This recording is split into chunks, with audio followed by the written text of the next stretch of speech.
안녕하세요. 오늘도 우리 몰리곰으로 찾아뵙게 되었습니다. 이번에는 우리가 무엇을 할 거냐면 벡터에 관한 이 장의 마지막 얘기를 할 거예요. 그런 다음에 이것을 좀 더 1차원에서 확장해서 쓸 수 있을 겁니다.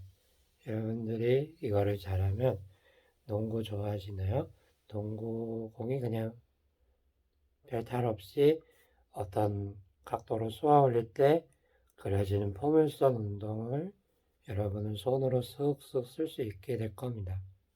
예를 들면 오늘은 무엇을 할 거냐? 한번 봅시다.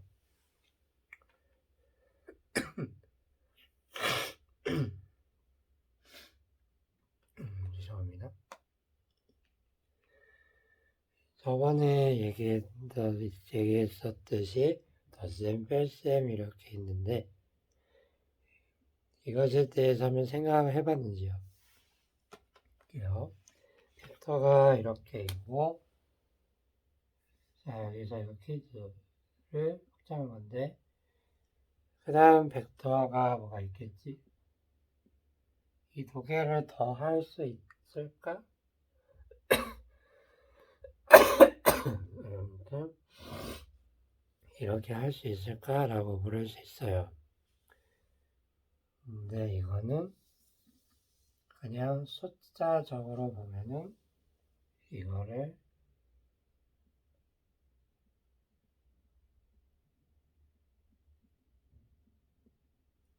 이렇게 옮겼다고 볼 수 있고 그래서 이것을 합하면 뭐가 되는지는 여러분이 한번 찾아보시기 바랍니다 라고 했죠. 그래서 여기서는 그렇게 그거를 알고 있다고 하고 이거를 이렇게 쓰죠. 얘 더하기 이제 꼬리로 한번 붙여볼까? 재밌게 꼬리 근데 두 개만 붙이면 뭔가 심심해. 그래서 한번 이렇게 붙여보세요. 3개 4개 5개 6개 이거를 다 합하면 뭐가 될까요? 그냥 생각해보세요. 직관적으로 내가 여기 있었어. 근데 여기를 다녔네? 그러면 합한 건 뭘까요? 여러분들이 이것에 대해서 그냥 보기만 하지 말고 재밌게 머리도 좀 굴려보면서 보길 바래요. 바로 뭐가 돼요? 이게 됩니다. 여기서부터 시작해서 여기까지 갔다. 아우 지켜주지 못해서 미안해요. 그래서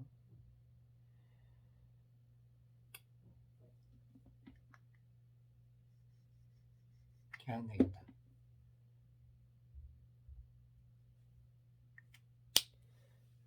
이럴 때 센스가 있어야 돼. 그래서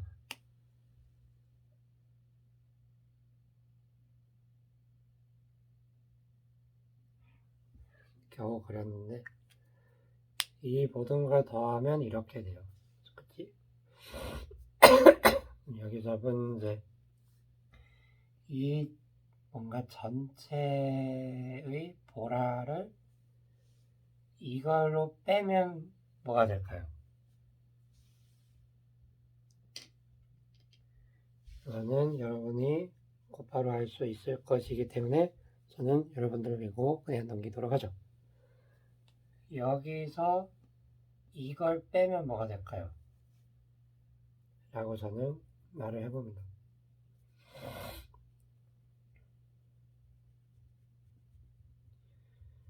좀 그렇긴 합니다만 잘 하면 되는 거지.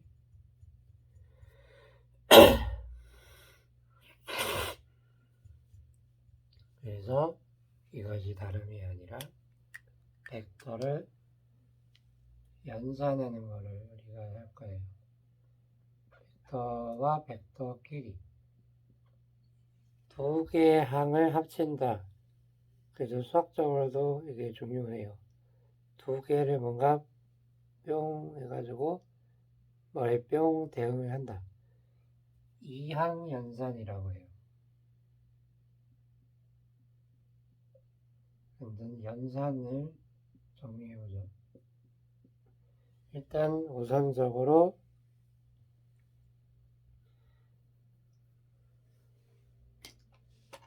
덧셈은 우리가 이미 알고 있어요. 덧셈.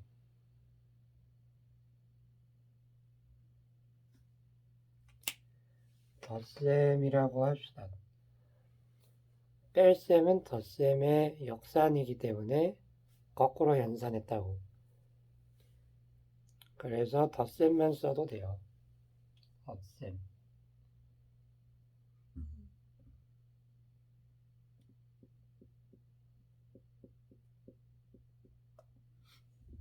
그래서 이런 식으로 하면 된다는 거예요.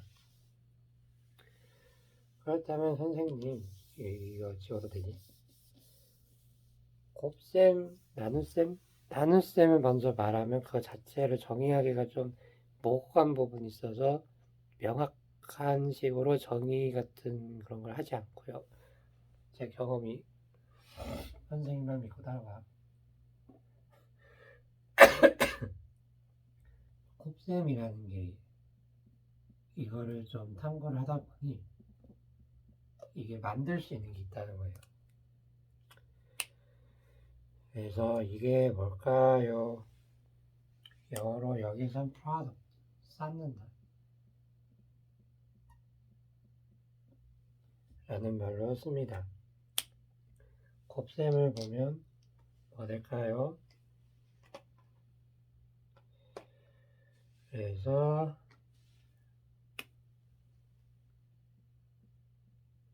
이게 조금은 독특해 보일 수 있어요. 왜 이런 걸 뭐하러 만들었나? 근데 이 우주를 보고 그리고 쓱쓱 써보고 기술을 해보려면은 필요하게 되더라.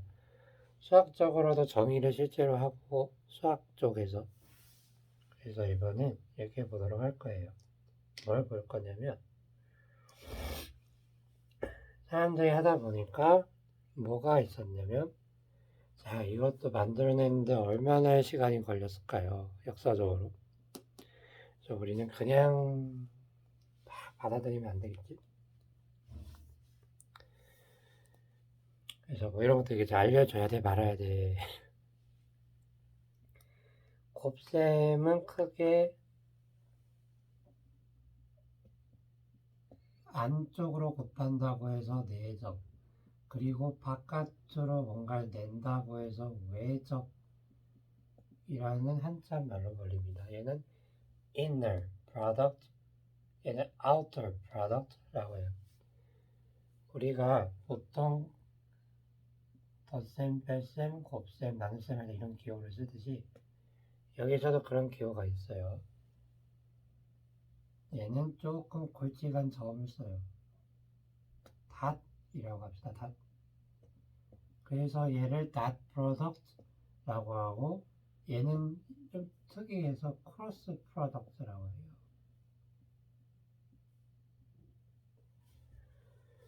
그래서 이런 게 있어요. 그래서 이거를 우리가 살펴볼 거예요. 기본적으로 두 개의 항을 합한다는 것에서 뭐가 뭐로 된다. 뭐가 합쳐져서 뭐로 된다. 이게 연산이거든요. 이항연산이야. 그래서 여기서 우리가 한번 조금은 우리가 잘 보고 있으니까 훑듯이 잘 보려고 해. 자, 봅시다. 자, 한번 보면은 내적이라는 것부터 해볼게요. 두 벡터가 눈 살고 있었어. 근데 이 둘이가 연산이 될 수가 있겠죠? 평인상 간단한 화살표로 그릴게요. 두 개가 눈 하나 놀고 있었던 거를 가져와 가지고 이렇게 만들었네. 그러면 내적이라는 거는 이 곱셈을 어떻게 할까 좀 한번 여러분 생각해 보세요. 여러분만의 곱셈을 만들어도 되죠? 몰라요 혹시? 근데 수학적으로 곱셈은 여기서의 곱셈 서로 합해서 곱셈 비슷한 거를 만드는 거예요. 근데 실제로 나와 있듯이 실제로 우리가 원래 알고 있는 곱셈이 들어가서 이러한 이름을 가지게 되었다고 해도 조금 틀린 말은 아니지만 이걸 봅시다. 내적이라고 하는 거는 예를 들어서 얘를 벡터 1, v1, v2 벡터라고 하면 이것을 내적을 해본다고 하는 건데 여기다 쓸게요. 내적. 이거 굳이 왜 할까라는 건 일종의 수리 물리를 공부하는 것과 같은 건데요. 자, 이제 내적을 할 거고 외적을 해볼 거예요. 이게 왜 이런 게 나왔을까 하는 거는 나중에 여러분이 더 물리에 관심이 있어서 벡터 해석을 더 일반화한 텐서 해석이라는 게 있어요. 그럼 이게 명확해지는데 지금 그걸 하기엔 너무 머리가 오 마이 갓 할 수 있으니까 여기서는 이렇게 봐야 합니다. 닷을 해봅시다.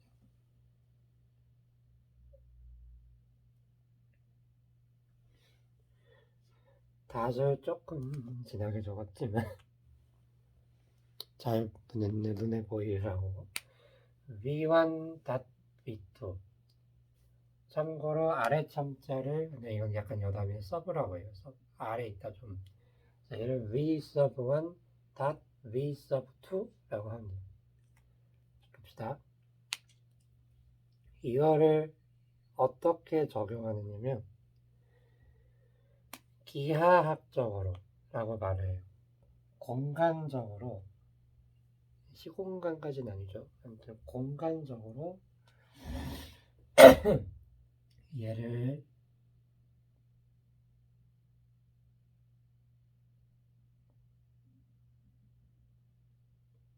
수직으로 내리면 뭔가가 만들어지는데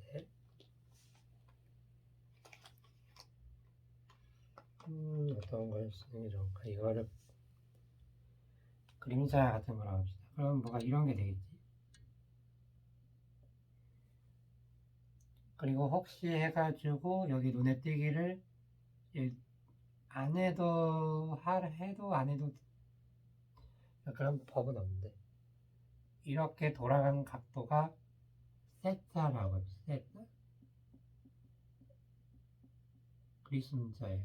세타 그래가지고 이 세타만큼 돌아갔다고 해보면 얘의 길이는 v1 코사인 세타 뭐 이런 게 되거든요.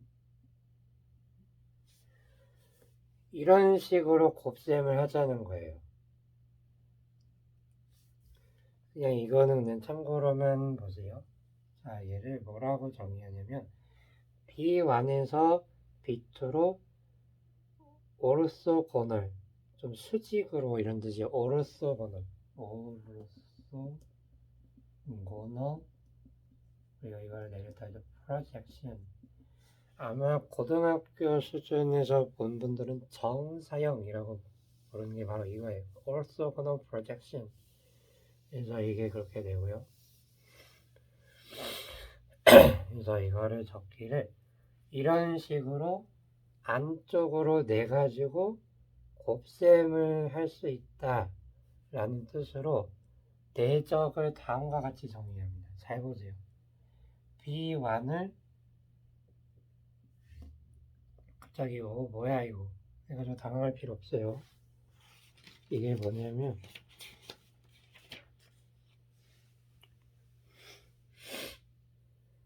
이것의 길이죠.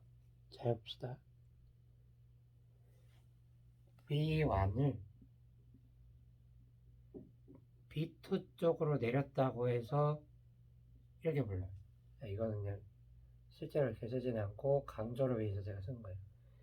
이것이 하나의 벡터예요. 선인상 이렇게 쓸게요. 근데 여기에 이것의 크기를 이렇게 적어요. 오케이? 얘를 전문 용어로 norm이라고 해요. norm. 자, 뭔가 유식해지는 것 같아. norm을 쓰고 그 내림받은 V2의 크기를 그냥 왜 제가 이렇게 쓰냐면 V2의 아니 뭔가 V2 말고 이것을 얘의 노름이라고 정의를 하자는 거예요. 자, 이렇게 쓰면 그렇게 알아듣네요. 그래서 이거를 내적이라고 해요. 안쪽으로 곱했다 이런 뜻이에요. 얘 곱하기 얘는 할 수 있죠. 혹시 해서 적건데 이것은 굳이 적으면 이게 바꿔 쓸 수 있다 이렇게 전 해볼게요. 뭐냐면 V1, V2의 코사인 세타죠. 이게 아주 중요합니다. 코사인을 그렇게 좋아해요. 얘는.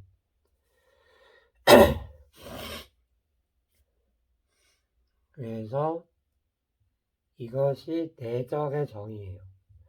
뭘 한 거다 다시 이런 게 있을 수 있고 이렇게 얘가 막 놀고 있었는데 붙여보아서 얘에 대해서 orthogonal projection을 내려서 곱해봐요. 이게 바로 내적이에요. 그래서 이거는 잘 보면 뭐예요? 하나의 스칼라 값을 내었어요. 스칼라. 하나의 수를 내었다고 이해하면 되죠. 좀 이해하기 쉽게 말하면 여기서 어떤 벡터가 B1, B2 뭐 이런 게 있다면 5개를 늘어냈다고 하면 이거 하나하나가 스칼라예요. 즉 그냥 숫자. 이거를 스칼라라고 지금 이해하면 돼요. 그래서 이거는 스칼라를 내놓는다고 해서 얘가 가지는 또 다른 별명이 스칼라 곱이라고 합니다.